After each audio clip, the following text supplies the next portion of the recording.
Madame la Présidente, Monsieur le Premier ministre, chers collègues, voilà un budget de faillite de plus. Le Rassemblement national pourtant avait annoncé cette purge fiscale pour payer votre incompétence et vos mensonges. La voilà la purge la plus injuste pour le peuple, la plus toxique pour l'économie, la plus ruineuse pour l'État. En 2024, nous fêtions le triste anniversaire du 50e déficit de suite, marquant l'échec total du système. Comme le dit souvent Marine Le Pen, un budget est la traduction financière non seulement des politiques publiques menées, mais aussi de la philosophie et des compétences des gouvernants qui la déploient. 50 ans de budget ruineux, c'est donc 50 ans de faillite politique, morale et technique dans tous les domaines.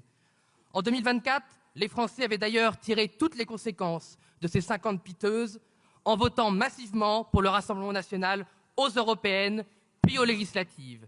Hélas, on sait les arrangements misérables qui ont conduit le parti unique à tout faire pour garder le pouvoir au mépris de l'aspiration de rupture de nos compatriotes.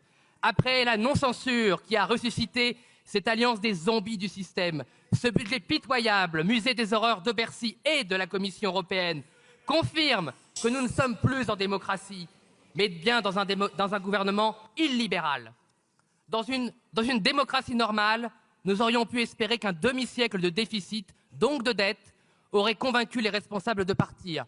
Mais non, la Cour des comptes démontre que les dépenses publiques sont, je cite, hors contrôle, qu'aucune hausse d'impôts ne peut régler le problème et que la dette est désormais prise dans un effet boule de neige que seule une rupture politique courageuse peut arrêter. Après 8 années de pouvoir et même 13 ans, la socialo-macronie, bénie par LR, aura été incapable de faire baisser d'un seul centime les dépenses de l'État. L'année dernière, le prétendu effort du gouvernement n'a été que des hausses d'impôts pour aucune baisse des dépenses. Encore cette année, les dépenses explosent de 28 milliards d'euros. Pourquoi? Il faut bien alimenter, chers collègues, les tabous du système. En particulier, donner 6 milliards de plus pour la Commission européenne. En 13 ans, vous aurez tout bradé, y compris le cadeau historique que vous avez fait la BCE en finançant la Macronie à taux zéro pendant des années. Vous avez tout flambé pour rien, ou pire, pour honorer votre dette aux forces de l'argent, vous maintenir à tout prix au pouvoir à coups de chèques sans provision. Les 6 derniers mois, la dette a encore augmenté de 110 milliards d'euros. Votre budget prévoit encore 2 points de PIB de plus d'endettement. Nous serons alors endettés de près de 300 milliards d'euros de plus par rapport à votre propre promesse de 2023. Mais non, vous n'êtes jamais responsable de rien, vous ne changez rien, vous maintenez toujours la même politique.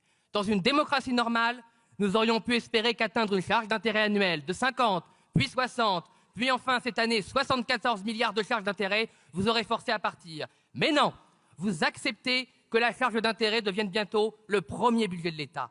L'État perd ainsi toute marge de manœuvre pour investir dans l'avenir. La France étouffe littéralement sous le poids de la charge de l'intérêt, véritable tribut que nous payons à nos créanciers étrangers qui peuvent alors imposer leurs lois, car comme disait Bonaparte, la main qui donne est toujours supérieure à la main tremblante qui reçoit. Avant la tutelle du FMI, c'est la tutelle de Bruxelles qui s'est déjà abattue sur la France. Mais, sans doute, cette tutelle de Bruxelles est l'ambition ultime d'Emmanuel Macron de réaliser son délire fédéraliste européen sur la ruine même de la France. La France pourrait connaître le destin de l'Italie, de l'Espagne, du Portugal et même de la Grèce. Quand nous paierons 100 milliards d'intérêts, dont 50 à 60 milliards iront à l'étranger, cumulés à un déficit commercial structurel qui deviendra abyssal si le prix des hydrocarbures remonte, comment paiera la France, Monsieur le Premier ministre? Vous ne paierez pas, c'est les Français qui paieront. Mais non, vous n'êtes responsable de rien, vous ne changez rien, vous maintenez toujours la même politique. Dans une démocratie normale, nous aurions pu espérer que la difficulté pour l'État à faire rentrer les impôts, les familles qui se sacrifient, le nombre terrifiant des défaillances d'entreprises soient autant de preuves que les Françaises et les Français ont peur du lendemain. Nos compatriotes n'en peuvent plus d'être tondus, et surtout tondus pour rien. Face à une telle injustice fiscale, vous voulez augmenter les recettes de l'impôt sur les revenus de 10 milliards d'euros, une hausse de l'impôt sur les revenus pour toutes les classes moyennes de 10%. C'est hors de question, et le Rassemblement national fera barrage. Quelle est votre cible? La cible n'est pas les milliardaires agités par les gauches pour amuser la galerie, mais les classes populaires, toutes les classes moyennes et aussi les retraités, le nouveau bouc émissaire du système. En revanche, évidemment, toujours pas un euro retiré aux clandestins. On connaît vos priorités. il ne faudrait quand même pas, monsieur le Premier ministre, vous fâcher avec les gauches, bienfaitrices autoproclamées de toute l'humanité pour peu qu'elle ne soit jamais française. L'économie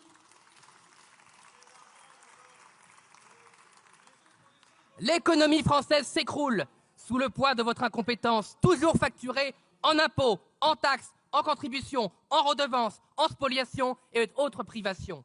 Mais, chers collègues macronistes, monsieur le Premier ministre, incroyable mais vrai, après le retour de la gabelle, à savoir l'écologie punitive, après le retour des fermiers généraux de l'Ancien Régime, à savoir tous les parasites d'État en tout genre, les macronistes ont voulu rétablir la corvée féodale, à savoir travailler 2 jours par an gratuitement pour que sa seigneurie Macron et sa cour puissent gouverner 1 an de plus.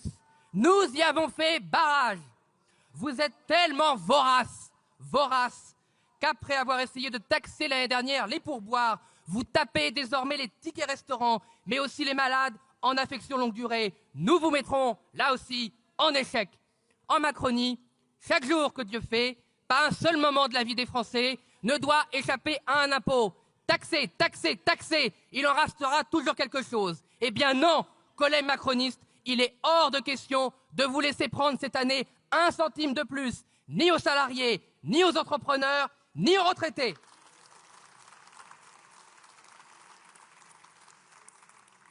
Vous taxez, chers collègues macronistes, car non, vous n'êtes jamais responsable de rien. Vous ne changerez rien et vous maintiendrez toujours la même politique. C'est finalement en fait toute l'histoire, tout le malentendu du macronisme, ultime avatar du système, un asile tenu par les fous d'eux-mêmes, ivres du pouvoir qui leur reste.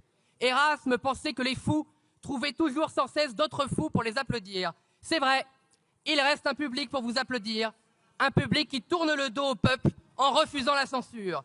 Ce public fait semblant de croire à vos manipulations. Le PS fait semblant de croire que vous allez suspendre la réforme des retraites et les LR, eux, pensent que vous allez faire le contraire. Socialistes et LR font semblant de croire que le 49.3 n'est autre chose qu'un cadeau empoisonné pour ridiculiser, humilier le Parlement. Le rapporteur Philippe Juvin l'a pourtant dit lui-même tout à l'heure. Le Parlement n'a pas les moyens de faire le budget à la place du gouvernement dans la Ve République. Ce mensonge, ce nouveau mensonge d'État est un mensonge grave, un mensonge très grave qui vise à tromper les Français pour qu'ils pensent à terme qu'une absence de vote du Parlement serait moins grave que l'absence d'un budget mauvais. Et que donc, au terme de cette manipulation, un gouvernement macroniste, même censuré, puis renommé, puisse adopter par ordonnance un budget refusé par les députés pour la première fois depuis la Ve République. Par ordonnance ou par toute autre solution illibérale après les délais imposés par la Constitution qu'Emmanuel Macron manipule avec sadisme. On sait pourquoi les LR et les socialistes vous soutiennent désespérément. On connaît leur prix, on connaît ce prix. C'est le refus de la dissolution, c'est le refus pour cette UMPS prophétisée par Marine Le Pen d'affronter leur échec. Vous achetez l'UMPS, vous l'achetez pas cher en promettant de ne pas dissoudre. Vous ne promettez de ne pas dissoudre pour ne plus aller aux élections. Vous ne voulez pas aller aux élections pour refuser aux Français le choix de l'alternance. Et vous refusez aux Français le choix de l'alternance pour interdire au Rassemblement national de gouverner le plus tôt possible. Et pour cause, collègues, vous savez que le Rassemblement national peut sauver la France. Vous le savez, tant sur le régalien que sur l'économie, tant sur l'économie que les finances. Notre programme est le seul capable de pouvoir rassembler les Français, puis redresser le pays. Allez, un peu de silence, Vous le savez, et vous en avez honte. Vous le savez, et vous sentez coupable. La présentation hier, faite par Marine Le Pen de notre contre-budget, montre qu'une rupture dans la gestion des finances publiques est possible pour le bien commun, en baissant massivement les mauvaises dépenses de l'État de 21 milliards d'euros, en s'attaquant enfin au tabou de l'immigration incontrôlée, de la soumission à Bruxelles, de la bureaucratie opposée aux services publics, des fraudes jamais combattues. Nous pourrions, dès cette année, réussir un triple défi. Premier défi, baisser le déficit de 36 milliards d'euros et arrêter l'emballement de la dette. Deuxième défi réussi avec Marine Le Pen, Baisser de 25 milliards d'euros les impôts des classes populaires et récompenser le travail, libérer la consommation. Troisième défi, baisser de 20 milliards les impôts de production des entrepreneurs pour libérer la création de richesses sur notre sol. Vous le savez, chers collègues, que nous pourrons réussir. Merci. Et vous avez honte de le savoir, Merci. mais les Français le savent. On arrive! Merci, monsieur le député. La parole est à présent